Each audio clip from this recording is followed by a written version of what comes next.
Welcome to the number one 5-star rated show for the first steps into entrepreneurship. Don't forget to subscribe for the latest episodes. Enjoy.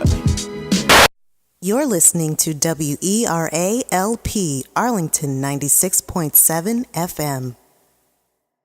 Disclaimer. Please seek the advice of a financial or legal professional in any and all business ventures. This show does not constitute financial or legal advice.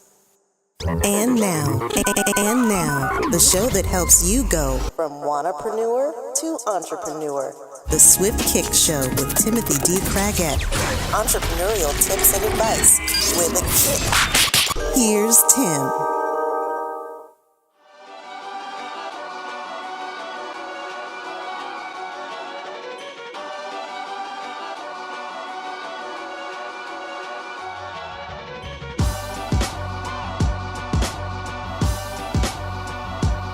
Welcome to the Swift Kick Show. It is December 8th, 2016, and I am, as always, happy you are here. Let's get to the first kick.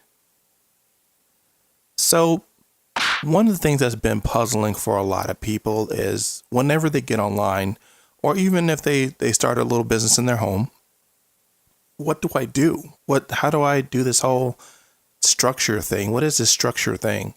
And when I started in the beginning, I kind of had the same thing too. I was figuring, I can just, set up a lemonade stand and make lemonade. But in today's world, people don't really like you just setting up things without you having proper papers or licenses that say that you can do that. So I thought it would be really cool to go in this episode, since it's near the beginning of the new year and stuff, and people might be planning to actually have a conversation that goes deeper into this whole thing of proper business structure, but also have a little bit of fun and talk about this thing that we do when we broadcast things out into the world. I thought it would be a really cool conversation. And so I went out and got a friend who's actually doing both. And I thought that would be really, really awesome. So my whole thing for you in this episode is that you get to learn a little bit about the business side of business, and you get to learn a little bit of fun things about, kind of being a purpose-driven, mission-driven person. Stay tuned. We're going to be right back. Did you know this is only the beginning? There's always more show just for you. We have exclusive interviews and bonus content to help you on your journey into entrepreneurship. Go to www.swiftkickshow.com to learn more.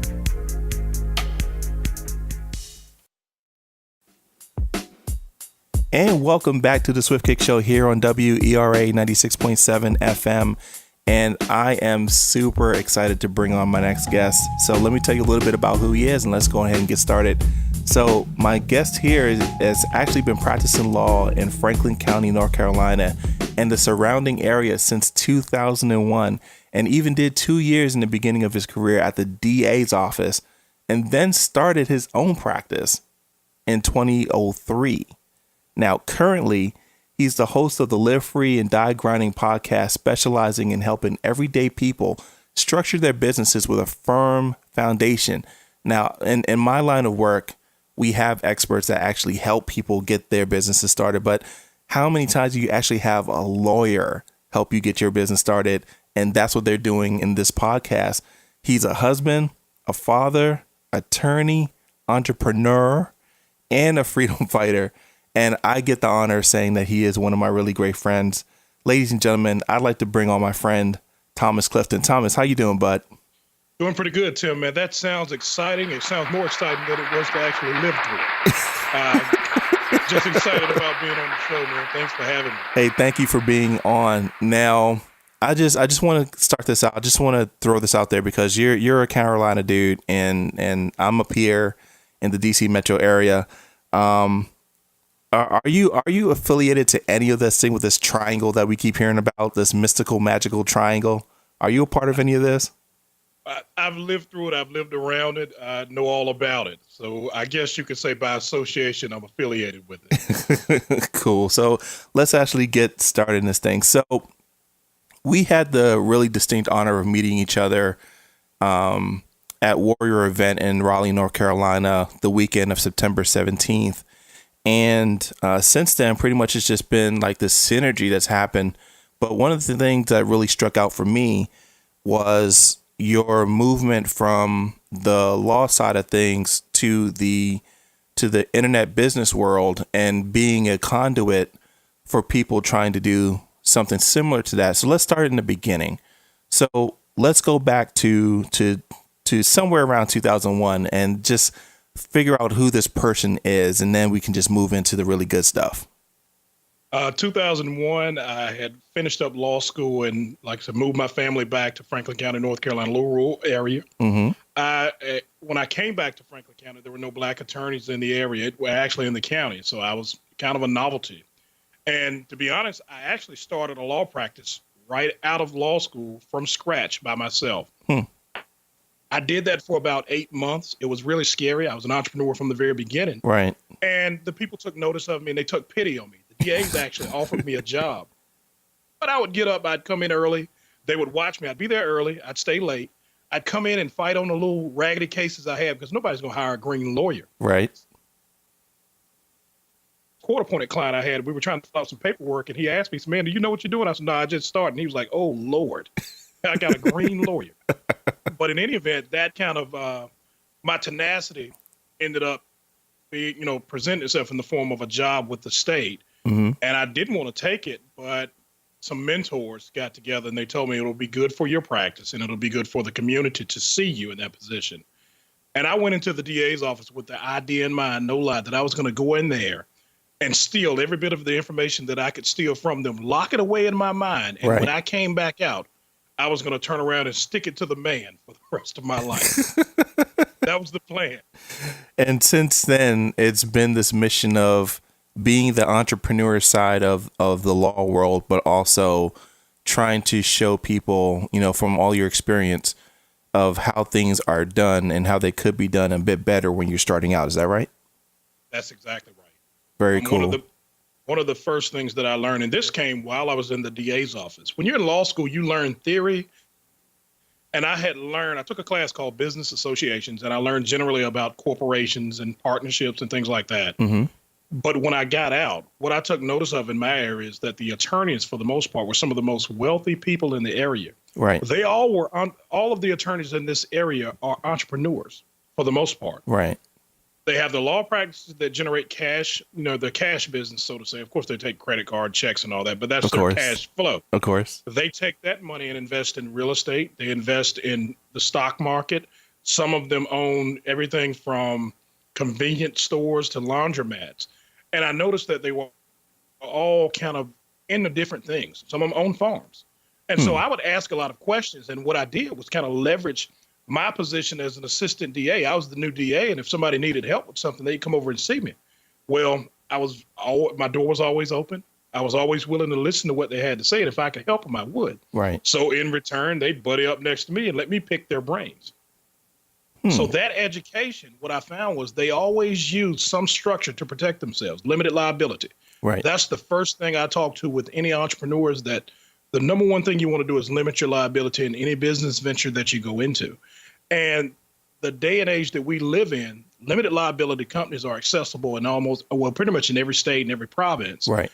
And they're a great way for an entrepreneur to maintain control of their business, to operate it from day to day without a lot of statutory intervention by the state, but also get that limited liability or that protection, the quote unquote corporate shield or corporate veil that we hear about.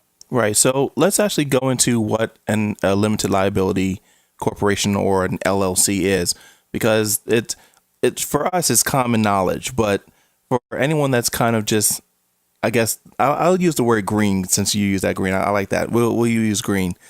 What is an LLC, and what are the steps that most people go through in order to either start one or at least investigate if that's the right structure that they need to do?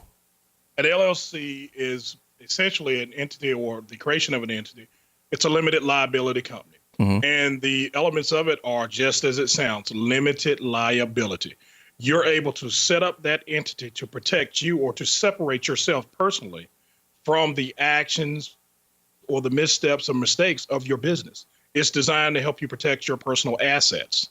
The initial steps that you would go through, whatever state you're in or whatever state you decide to start or form an LLC in, I always tell people the first step is to visit your Secretary of State's office's website and print out the guidelines to establishing an LLC. Right. If you have questions about it, obviously you can hire an attorney and seek consultation, and that's always a good step. Yeah. What I found over the years was the information, there was a gap. Certain people were given access to the information, certain people weren't, and the price disparity. People were being charged exorbitant amounts of money for something that really wasn't that complicated of a process. I do want to make sure that I point this out too. That's just the LLC is the beginning steps to really setting up a good solid foundation for your business, but it is a vital step in my opinion. Okay, so for all of the types of business structures that are out there, and we're pretty much like looking at the solopreneur or the 2 to 3preneur type person. Why is LLC preferred over things like an S corp or C corp or even a DBA? Why is it better than all those? The number one thing, let's go back. The LLC, to me, it's more accessible to, and it makes better sense for an entrepreneur, solopreneurs, 1 or 2, 3 people getting together forming a partnership, because it gives you, number one, control. Back to number one, your limited liability, of course, but number 2, control. Corporations are statutory creatures. They were designed and created hundreds of years ago. And over the years, the statutes and the exceptions to the statutes and every little detail has been put in place on how you operate it. In order to protect your limited liability status, there is a laundry list. I'm sitting in my office now. If I get one of the books, I could really, and you could see it through the radio. I could stack it up high. You could see just how many laws and regulations there are in one state about corporations. Right. The LLC has none of that in place. You operate it the way that you want to. It's a beast of contract law, where essentially you can contract the terms or the operation agreement. You can contract into a operating agreement. You can set up partnership agreements and lay out how you want to actually operate your business. You still get the limited liability, the protection that you want. Right. But you don't have all of that government intervention in how you must operate in order to keep your limited liability status. Very cool. Very cool. Let's go ahead and take ourselves a break. And when we come back, we'll actually get into the show stuff. This is what I really wanted to make sure we get into. So make sure you sit right tight. This is Timothy D. Craigat, and you are listening to the Swift Kick Show here on WERA 96.7 FM. The conversation doesn't end here. We'd love to hear from you so we can better provide you more great content and some fun stuff. To learn more, go to www.facebook.com/Swift Kick Show. Look forward to being friends.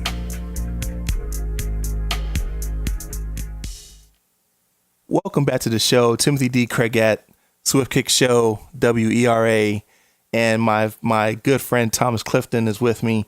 And we're actually going to talk some podcast stuff. This is where I can hang my hat as a producer and say, I can talk intelligently on this. So, so now it's going to have some fun. So live free or die grinding. What's it about? Live free or die grinding is about teaching the everyday man, the everyday entrepreneur, how to literally unleash his passions and break free from the everyday grind. We all get out and grind. We have to, whether you're on a job, whether you're working for a company, whether you're working for yourself. So what we thought about when we created Live Free or Die Grinding was finding a way for you to really unleash that passion, the things that you care about, and turn that into a business. It gives you that extra motivation every day to get up, that smile, that twinkle in your eye, that little extra, I got to do a little bit more because I'm grinding toward my dream now, not just a paycheck. That's so cool. Cause like a few weeks ago you had me on and highlight of the show. Oh, you're going to make me blush on radio. Thank you very much. No, it was fun. We just talked about a lot of just basic things that, life, love, liberty type things. And you as a producer, what's your biggest joy of doing a show? Not everybody actually, is brave enough to actually make themselves that vulnerable in a show. What was your motivation behind it? For me, the biggest thing I see is that when you take the opportunity to really reach out to people and let them see who you are, share with them the triumphs, share with them also the failures, some of the tragedies. And then at the same time with the show, I love the fact that I can bring in people like yourself and you can do the same thing. And the listeners, the audience get the advantage of having experts that they didn't have to pay a dime for, people who want to share with them. I think that's great. That's how we grow. And for me, I'm a people person. I love the process of the interview. Even though I suck at it sometimes, I'll be honest, but hey, it's okay. We all suck at things, sometimes, but I'm sitting there learning just like my listeners are learning. And every time that I do an interview, every time that I'm on the show, I learn something. And that's beautiful to me. It's one of the greatest things to be a fly on a wall on a conversation.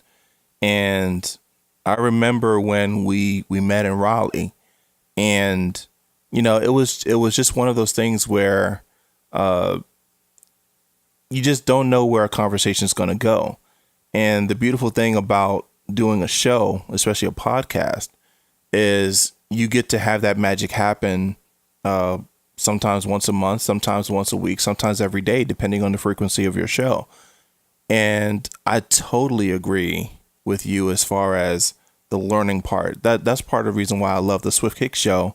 For all the people that I have on and the people that will come in the future, I'm just as much of a student as I am a teacher once I get somebody, kind of getting into their element. So my question for you is, what happens for you when you have that aha moment for yourself? Usually I get dumbfounded. I can't remember what the next question is going to be that I wanted to ask them because I'm just in awe. But the magic of that moment is the connections are made. Yeah. I mean, in meeting you, we talk about, we were talking about how we actually met in Raleigh, North Carolina at the Warrior event. Yeah. And for me, just in the conversation that we had in the first 10, 15 minutes, so many connections were made to things that I had been studying, I had been looking at, and I'd been thinking about. Mm-hmm. But you were able to connect those dots without even trying. And that blessed me. It was a blessing to me.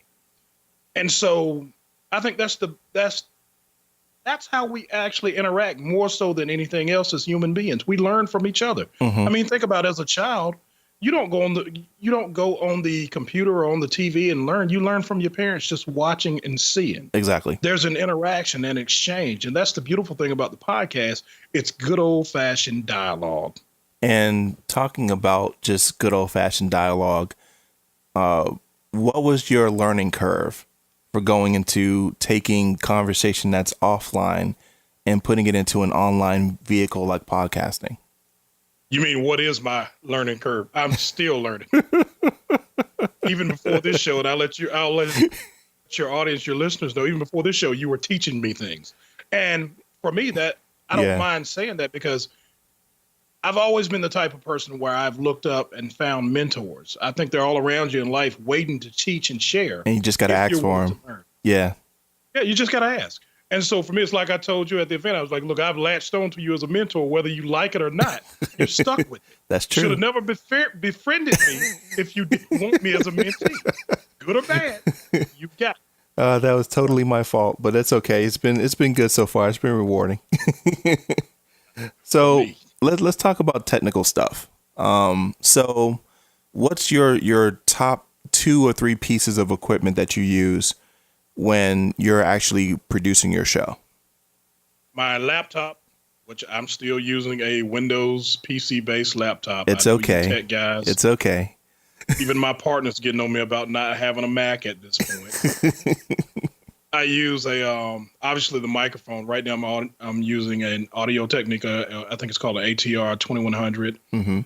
I also have a couple of Blue Yeti mics, obviously the Blue Yeti Pro and the what's that other thing? The Blue Yeti, just the basic gray version that you see a lot of folks with. Mm-hmm, mm-hmm. And I have a digital recorder, and I'm learning that probably the digital recorder is probably a better piece of equipment than my microphones, is what my mentor is teaching me at this point. Mm-hmm. But that's the process also. You live, you learn. So for me, the technical stuff, I suck at it, man. I'm not gonna lie. I do, and it's okay. It's okay. I hope it's okay for me to use the word suck. I can't think. Yeah, you just used it twice, so it's okay. Well, just in case. I just want to make sure. Just make sure you just get it in, just in case. Got to get it in. But continue. But for me, I mean, the biggest thing is that stuff you have to learn. Some things you have to learn, and you have to be able to step outside your comfort zone to do it. Yeah. I'm not comfortable with microphones. What I do in my law practice is I stand up before judges and juries and people, and I talk to them as if I'm standing in their living room or something like that. And then sometimes I'm yelling like I'm at a ball game or something. But in any event, I rarely use a microphone or anything like that to talk. So I'm knocking over mics. I'm coughing and sneezing, smacking my lips. You hear a lot of pop and stuff like that. Yeah. But hey, the equipment can help some of it. Some of it's just natural born idiot. I'm just natural born idiot. That's a good thing about being on the radio. I can hide the visual aspects of being an idiot, not the audio, though. What does it mean to you to be able to have the messaging that you do and have that mission behind it as to your big purpose as to why you do the show?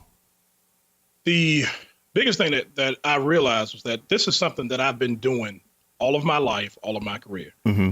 If I find something that I think is good, that is valuable, I try to find people to share it with. I share it with people who don't want to listen a lot of the time. A lot of them stand on the precipice right now that if they structure a business, they set themselves up in the right way, they could literally create wealth that would define their family's, wealth and their family structure for generations to come.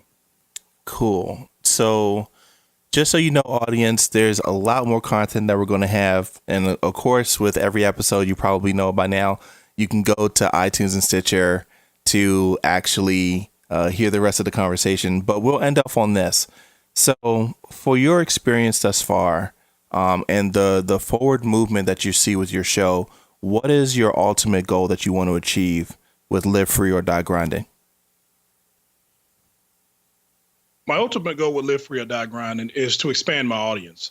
I want to be recognized at that place where you can go and get great content, great information, a little bit of entertainment also, because I'm just a funny, lovable guy.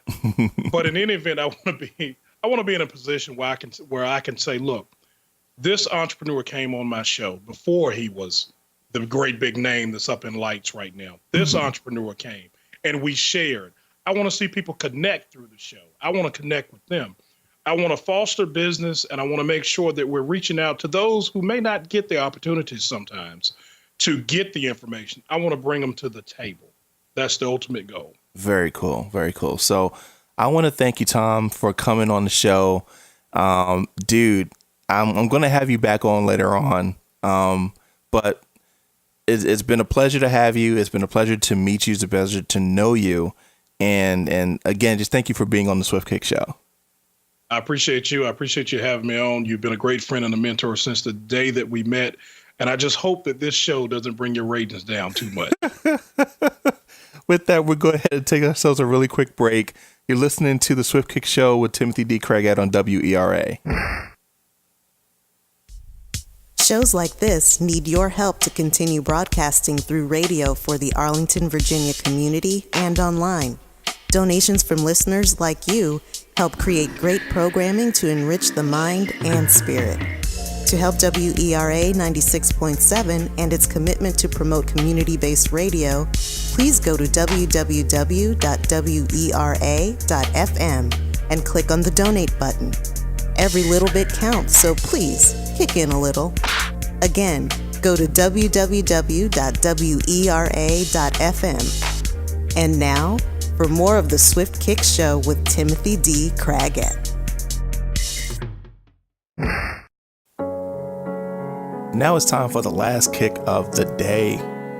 So, thank you, Tom. Thank you, Thomas. Thank you, Dinky. Thank you. Always a pleasure getting you on, man. It's always a pleasure rapping with you. And I always appreciate everything that you do.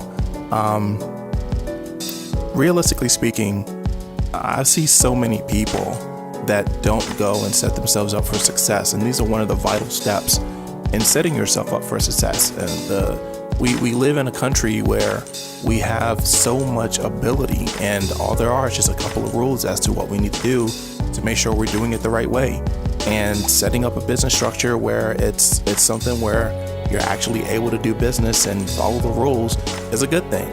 And being able to have fun and be all, on the air funny and stuff is also a fun thing too. But in a serious note, this is something I really want you guys to take away from today's show.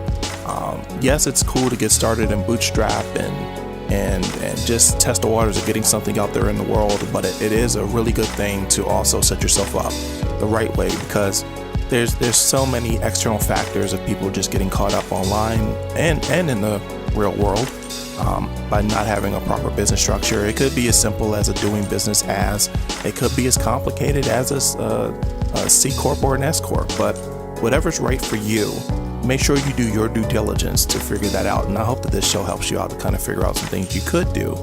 With that being said, my name is Timothy D. Craigett. This is WERA and The Swift Kick Show. You've been listening to The Swift Kick Show with Timothy D. Craigett. For more information and bonus content, go to www.swiftkickshow.com. Tune in next week for another kick.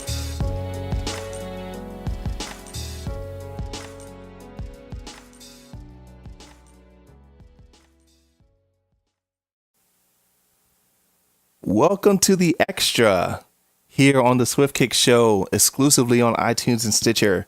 I am Timothy D. Craigett, and again, I still have my awesome guest Thomas Clifton here with me, and we wanted to go deeper into the whole thing of the Live Free and Die Grinding show, his podcast, and also want to talk about some more technical stuff. And I'm actually going to be able to kind of bounce some things, so it's going to be a little informal than you normally are used to with the Extra here. So Thomas, let's get right deep into it. So, Live Free or Die Grinding.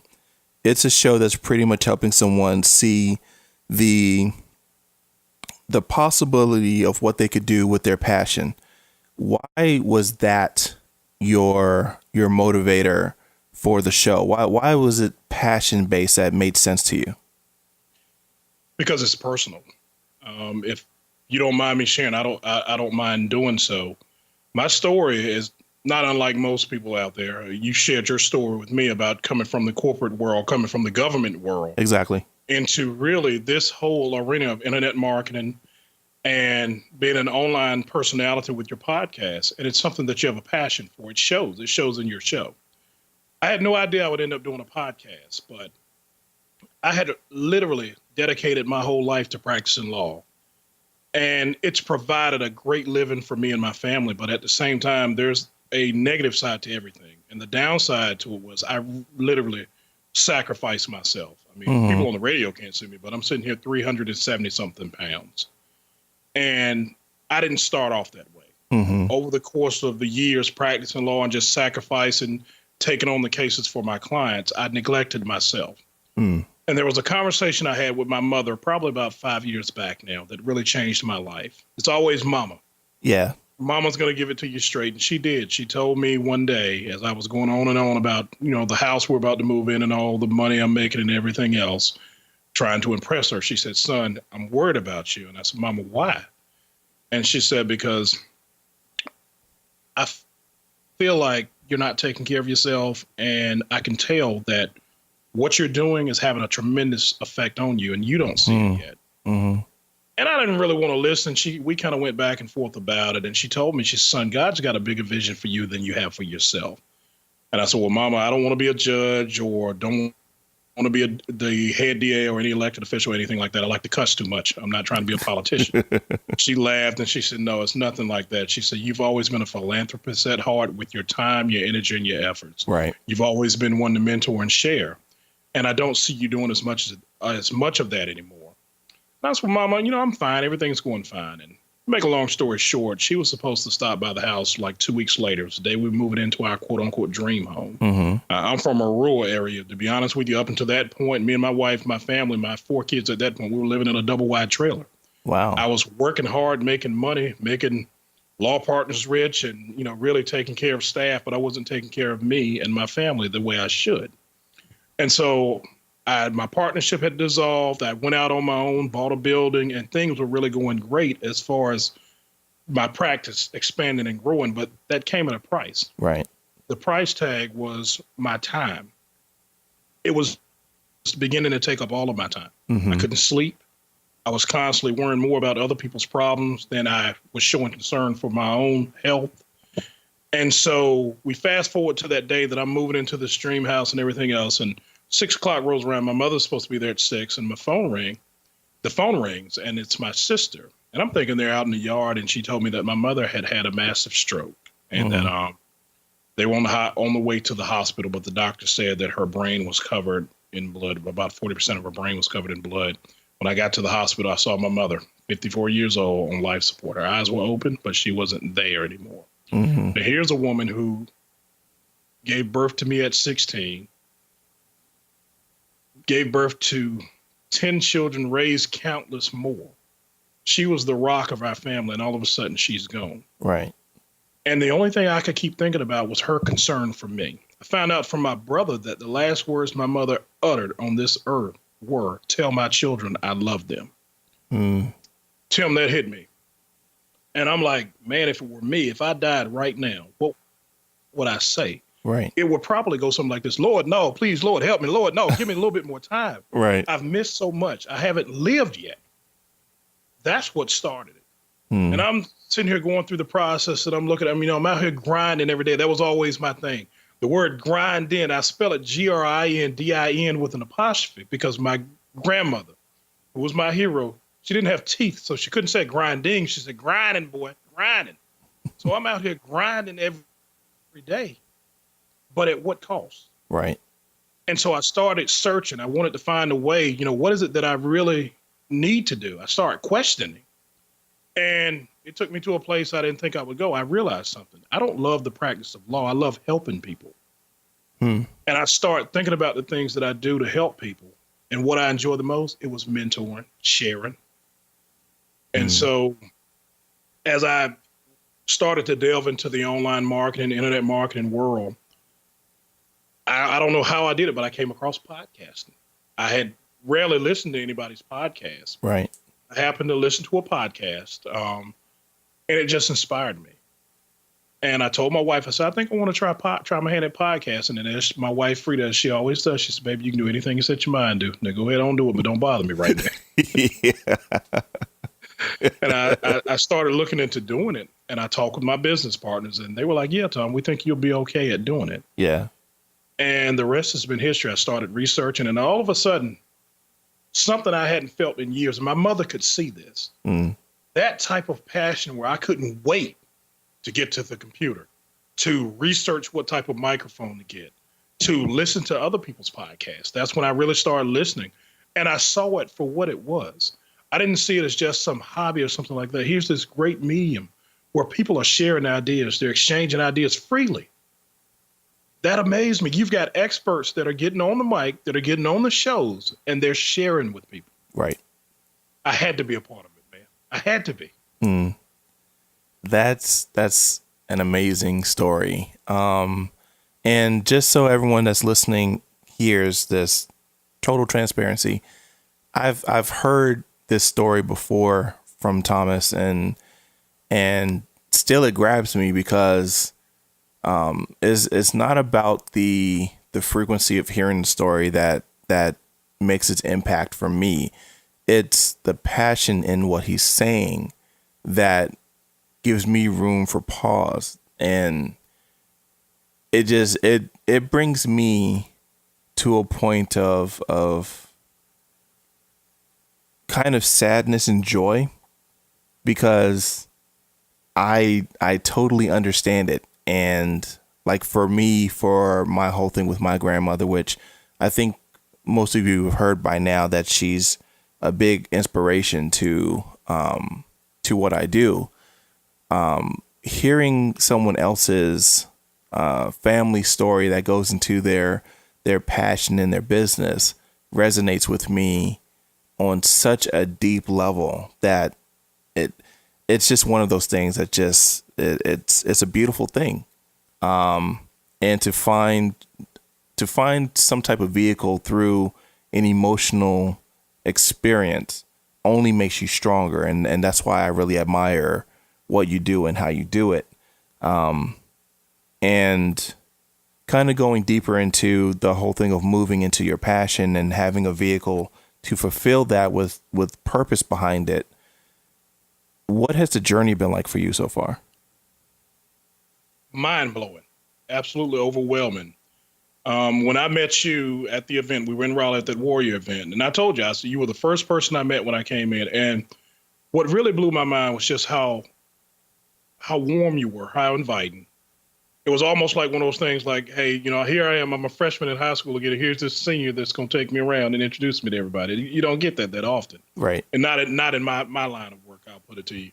It's more of a cutthroat type of thing with practicing law. And I tell people, when you're a lawyer, it's a eat what you kill business if you're in private practice. You can look at me and tell I like to eat. I do a lot of killing. But what I'm seeing with you guys and what I'm seeing with the other gentlemen that I met and, some of the folks that I met, that although it can be that way, it doesn't have to be. Mm-hmm. Here's an arena where you can come into and you can establish yourself based upon what you know, based upon the expertise that you have, and based upon what you enjoy doing. Mm-hmm. You get to share, you get to help people. And on the other side of it, you can make a very good living doing so. And that appealed to me. Mm-hmm. I see online businesses, I see internet marketing as probably one of the greatest ways for entrepreneurs to enter into the business world.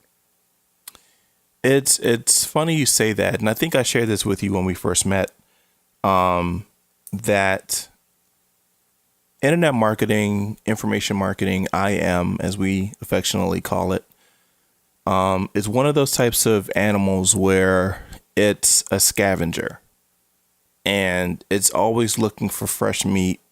And it's a matter of, are you leading a pack or are you a part of the pack? And there's so many people that are trying to make their way and also secure their financial state, because things change and move so quickly in the internet world, that what you may know how to do today may be totally irrelevant, not tomorrow, but in the next couple minutes. There, one story I didn't get a chance to share with you when we sat down, was one that kind of made it home for me, like a home run for me. And I can't remember what year it was. It might have been 2013. The panda, what was it? Panda polar bear. I can't remember. It was, so Google went in, and normally they do a small incremental changes on their algorithms. And there was a guy that was in South Africa, I believe, and he was doing CPC, which is cost per click, advertising, where he's sending traffic to offers, and people, if they're attracted to it, they click on the offer, and every time they click on the offer, he gets paid, a couple pennies to a couple dollars. And, if you're spending 2 to 3 cents on traffic and you're making 5 to 6 cents, it doesn't sound like a lot, but if you're doing it a lot of times throughout the day, it adds up really quick. And he was doing offers that was $2 to $3 off of traffic that was a couple of cents.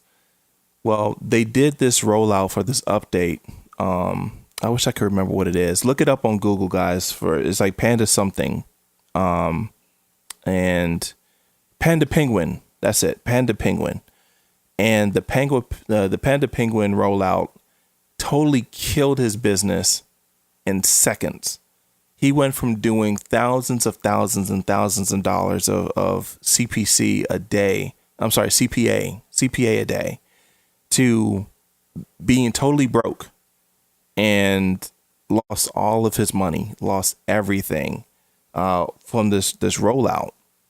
And then that in turn makes you a really, really hungry dude, because you could have been living high on the hog for a while, and all of a sudden you got to go to an event and hope that you can convince somebody to spend some money with you. That was probably the whole thing of me when I saw you. And I hate to say the way it's going to sound, but it's the truth. I saw someone that was like a deer in headlights. And I didn't want you to be me when I was first there in what was it? It might have been 2012. And just, people look at certain people and they can tell if they're vets or if they're people that are new to the game. And I'm the type of person that really feels for people who are new, because by the time that they come to an event, they've seen all the numbers and the big launches and all of that. And now their expectation is, how do I get to learn some of that? So when someone who's been in the game sees someone like that, then it's like open season. So I'm glad that things worked out for you. I wish it could have worked out that way for some other people, but that's just the game.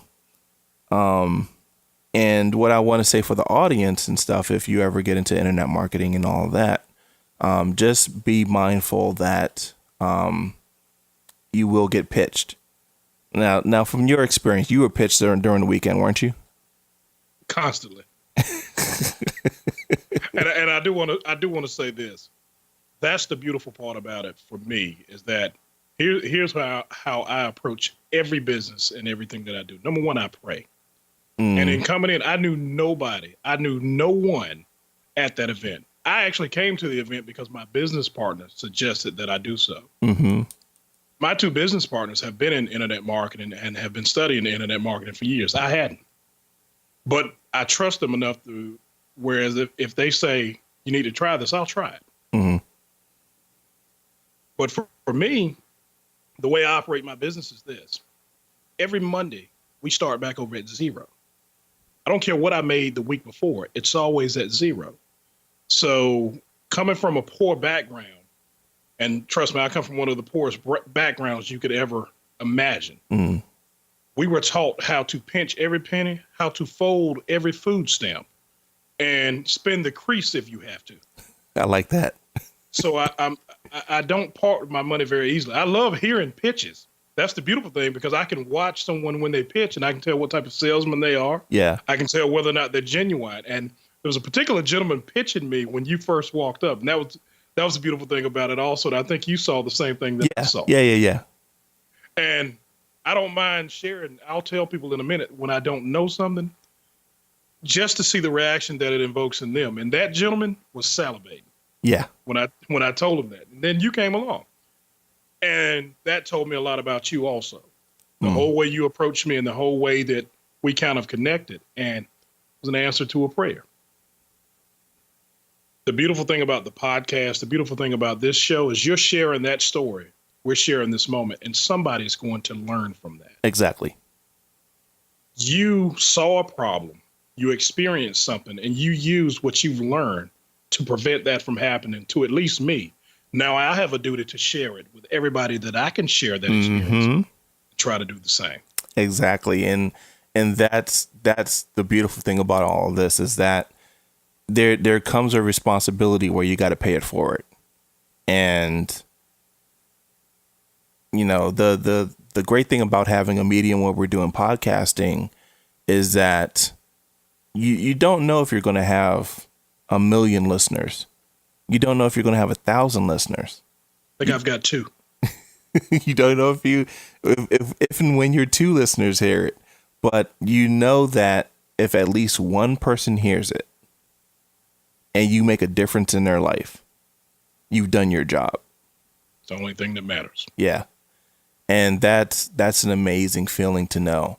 But talking about that, man, you got to look at your stats, dude. You never know when someone's listening from another country. Like when we started the Ray Tim and Rob Presents podcast and we put some traction behind it to get some people to listen, just because of the niche that we were in, the moment we realized we actually broke ground into China with someone listening to our show in China, that was amazing. And when your voice can spread over continents, even though you're not physically there, that's pretty cool too. So I would say pay attention to your stats, because you might know that there's 2 people listening, but you never know. You never really know until you see the stats. But once again, I've been schooled. Yeah. That's the beauty of it also. And that little piece that you just shared, that blew my mind, because to be able to reach out, like I said, across the continent, across the seas, and touch other people's lives, right from your own living room, your your own basement, your own kitchen table, your own home studio. Mm-hmm. That's amazing to me. And that it keeps me excited. I'm not gonna lie. I'm super excited about the whole process, the good, the bad, the ups and the downs. Because one thing about being an entrepreneur, from my opinion, Yeah. you will experience ups and downs. I've had my share. No matter what genre, niche, no matter what particular segment of business you decide to go into as an entrepreneur, you will experience ups and downs. And if anybody tells you that it's all up, get ready, because they're about to pull the wool over your eyes right then and there. That's the truth. Like, entrepreneurship is it's an amazing and terrifying mistress, because at any given time she can be really mad at you. Yes, sir. But other Definitely. times she'll treat you like the world. So yeah, it's a crazy thing. Let's talk about a couple things, and then we'll wrap on one question that I definitely wanted to make sure I got to. So let's talk more about what people can expect from the actual show, because we talk about the things that empower you to do it. But let's talk about like some content stuff. What's the meat and potatoes? The meat and potatoes on Live Free or Die Grinding is sharing the structure of business, sharing the ups and downs of the business from the entrepreneur's perspective. I like to bring in all types of people at different positions in the quote unquote game, as you would say, whether it's internet marketing, whether it's lawyers, whether it's dentists. I want them to be able to share their struggles as well as their triumphs in their story, because the listeners, who knows, like I said, who knows who you will actually inspire.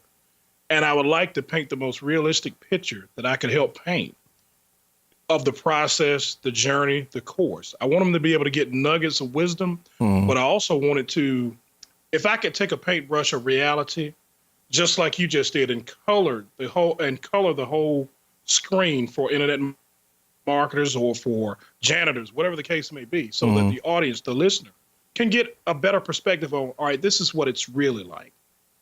See, for me, I never came into this field thinking that internet marketing is one of these places where you're just going to make money hand over fist and you're not going to work. Everything to me has always been about work. You're going to have to work no matter what you do. So that's kind of what I was looking for. Like I say, you see all of the quote unquote big numbers and the quote unquote gurus. The amazing thing about meeting up with you and with some of the entrepreneurs that I met at the Warrior event was not those big name people. It was the everyday guy or girl who was raising a family, buying a home, and living a quote unquote normal life based upon their passions, based upon their own intelligence, and doing it independently without the need for corporate intervention or without the need for a paycheck from a quote unquote structured job. That impresses me more than someone who, let's say, can get a group of people together to help boost a product and then get big numbers. See, everybody talks about the gross numbers that they receive or how big the launch was, but what's your net profit? When you start getting into and any business that you go into, I don't care what it is, it's gross versus net every time. Every time. I'm glad you brought that up. One thing I think the audience would benefit from is talking a little bit of technical stuff. So we'll talk about your setup and then we'll talk about mine. I was going to say, you talk and I'll listen because I have no technical expertise. Well, do you want me to lead on that and then you just jump in? Let me go over mine first, okay, because it's not going to take long. My setup is a laptop, and it's still a PC Microsoft type laptop. It's not the Mac as the quote unquote gurus and my mentors all have. Well, let's go into your laptop. So what version Windows are you using? The version of Windows on this laptop is Windows 7. Okay, so just to kind of throw something out there, I'm a big fan of Windows 7. I love Windows 7. I think it's the third best operating system Microsoft ever created, outside of Windows XP and my ultimate favorite, which is Windows 98. I just think that is the most rock solid ones. Now, Windows 8 and 8.1 was horrible. Windows 10, which is currently running right now, It's a virus. I have no computers running on Windows 10. I stay away from it like the plague. In my office, we have a mandate: do not download that virus. And I hope they won't sue me for saying that. Maybe they will. I don't know this. It's a podcast now. We can. I can say it on the podcast. It's not the FCC, so we're okay here. I'm not a tech person. I can learn basics, and so what I did, I watched a couple of YouTube videos, tried to watch some of the quote unquote podcast experts, and I ended up buying a Blue Yeti mic. Mm-hmm. I didn't even buy a pop filter with it when I bought it. I bought one of those kits, the Blue Yeti Studio kit or something like that. Cool. Tried to install the little pre-install software that's supposed to be like your recording studio. Couldn't get that to work. Then once I met people like yourself who really know what you're doing, I started to learn why I got sold on that stuff. But the difference in microphones, I'm learning that. To me, it's fascinating because I'm learning the difference, and it amazes me when people point out what the sound difference is, the quality difference is, and I can actually hear it myself also. Mm-hmm. Mm-hmm. Yeah. Outside of that, I've got a digital recorder.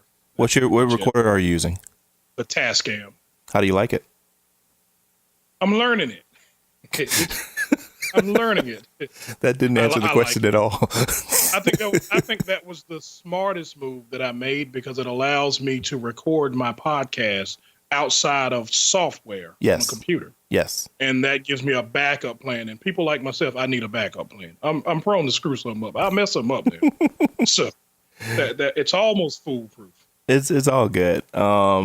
So any other things that you know that you use? Because you're totally missing one that we're using right now. My headphones? That too, but one more thing. I'll give you a chance to look at your screen and figure it out. Oh, you're talking about as far as software, like Skype. There you go. Yes. Skype, yep. I use Skype, and I had never been on Skype before I decided to do the podcast. Mm-hmm. So if I can put in one little piece right there for your listeners, for your audience, step outside your comfort zone.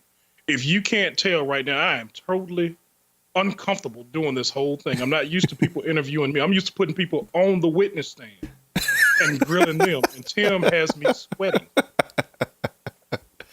Oh, I should be a DA. You should be. You've got the temperament for it. You can do it. No, that's okay.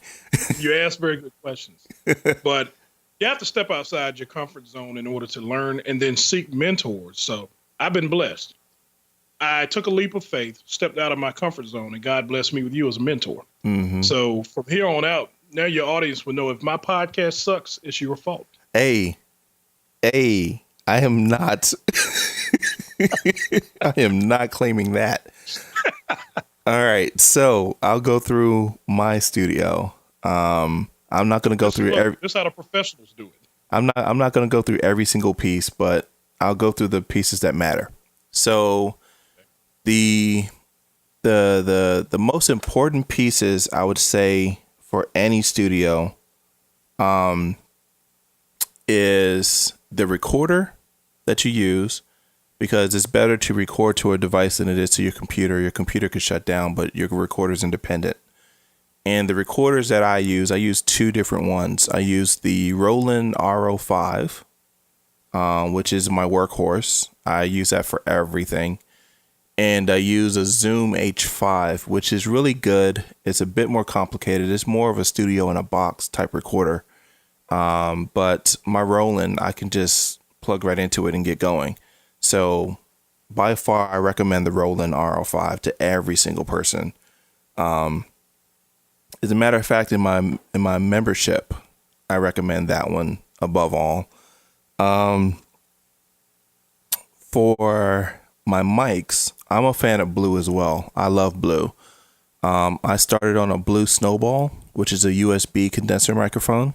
It's fairly cheap right now. When I got mine, I think I paid maybe $80 to $90, and I think I've seen it now for around $25 to $30.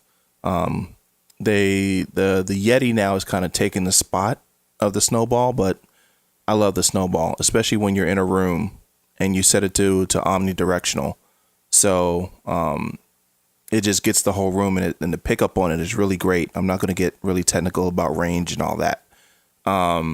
But right now, my favorite microphone is actually the one that I use for the Swift Kick Show and for all of my podcasts, and that's my Blue Spark. The Blue Spark is a condenser mic. I think it sells right now for around $250.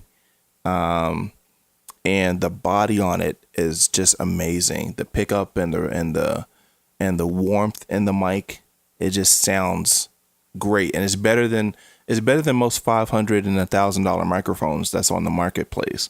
And it actually comes with an XLR that has it's a double shielded cable, so it actually keeps in a lot more power. So it helps with the pickup and the range for the microphone. I just love this mic. The other piece of equipment that's really big in my studio is the Behringer MDX 4600, which is my compressor limiter gate. Now, you don't necessarily need to know exactly what that means or what it is, but what it does is it prevents sound from coming in at a certain decibel level, meaning if, let's say, like in my studio, I have 1, 2, 3, 4, 5, 6, 7 computers running at the same time. I think like 2 or 3 of them are servers. And my room noise decibel level is about negative, maybe negative 20 dB, something like that. I can't remember. So with the compressor limiter gate, it will close anything that doesn't go above negative 20 dB. So when my voice comes in, then it opens up and you can hear it. When I'm not saying anything, it closes it and it makes it silent. So it cuts down a lot of room noise. The compressor adds more depth to the voice. So it makes it sound more bassy, more earthy. Because the microphone is going to pick up exactly what it gets, but the compressor is going to help to expand the sound and give it more room as it picks up the sound. And the limiter is going to limit whenever I get loud on the microphone. So if I end up getting really excited and I might scream or laugh really loud or something, the limiter is going to turn the volume down on the microphone so that way it still keeps it leveled and I can still be loud or quiet, and it's going to give it the same amplitude that you would get if you was just speaking normally. So those are probably the 3 pieces of equipment I would say for any home studio that you would definitely want to go and try to make sure you source. So a quality microphone, of course, a mixing board, and you can kind of vary on the different types of mixing boards. But a quality microphone, definitely a quality recorder, and a compressor limiter gate. So Thomas, you're actually going to see all this in the course. So you don't have to worry about anything I just said. You'll actually see it in action. So that's that. But for everybody else, if you just look up those things, if you're interested in trying to do podcasting or anything like that, you can do that there. Or, of course, you can join my mentorship at podcastbuildersclub.com. I'm just throwing that in there as a quick plug. But let's end off with this. So since you're still moving into the world of podcasting and you're still getting your feet wet, and you're fortunate enough to have a production team, that's a really, really great blessing that a lot of people don't really get with this podcasting stuff. What's going to be your next step with the show? That's a good question. I guess the biggest thing for me is honing the craft. I'm learning so much just in my conversations with you, learning from this interview, things that you're teaching. And I want to say this for anyone who's out listening, when you hear the podcast or you hear the shows, it sounds smooth and seamless and very easy. There's a lot of work that goes into it. Yep. And it didn't surprise me. I knew it would be some work, but I didn't realize just how much work would actually have to go into it just to sound mediocre sometimes. There's a lot of work to go into. But that's the biggest thing. Because I am who I am, I want more polish. I want to really dig into it and see just how far I can take it. Mm-hmm. Ultimately, I want it to feel like it's a radio show. That's where I see it going. That makes total sense. And that's one of those things a lot of people have told me, look, don't worry about screwing up in the beginning. Everybody does. You'll get better. And I listen to people like yourself, and I'm like, wow, will I ever get to that point? I don't know, but I'm going to try as hard as I can. I can guarantee you that this is all achievable. I had the good fortune of actually doing this way before getting into podcasting, even before getting into radio. But it was one of those things where, like for my friends, when they come into my studio, they're just, all they see is a whole bunch of cables, wires, and plugs. But it's just like boxing. It's a sweet science. Sweet science. And once you understand the fundamentals, everything else is just gravy. It's just extra gravy. So I have faith that you're going to get there. One, because I'm going to get you there, whether you like it or not. But you have the fundamentals there. And for other people looking to move into doing this type of medium for whatever their business is going to be, it is totally achievable to sound as good, if not better, than most of the podcasters in your space. So no, we're going to get you there, dude. You're going to do it. I already know it. It's preordained. I look forward to the journey. Awesome. So with that, again, Thomas, thank you so very much for being on. Thank you for the extra. Guys, don't forget, you can go to www.swiftkickshow.com/Tom to get more information. This has just been a blast. I can't wait to have you guys come back on Thursdays at 9:30 a.m. on WERA.FM. And I'm Timothy D. Craigette. Thanks.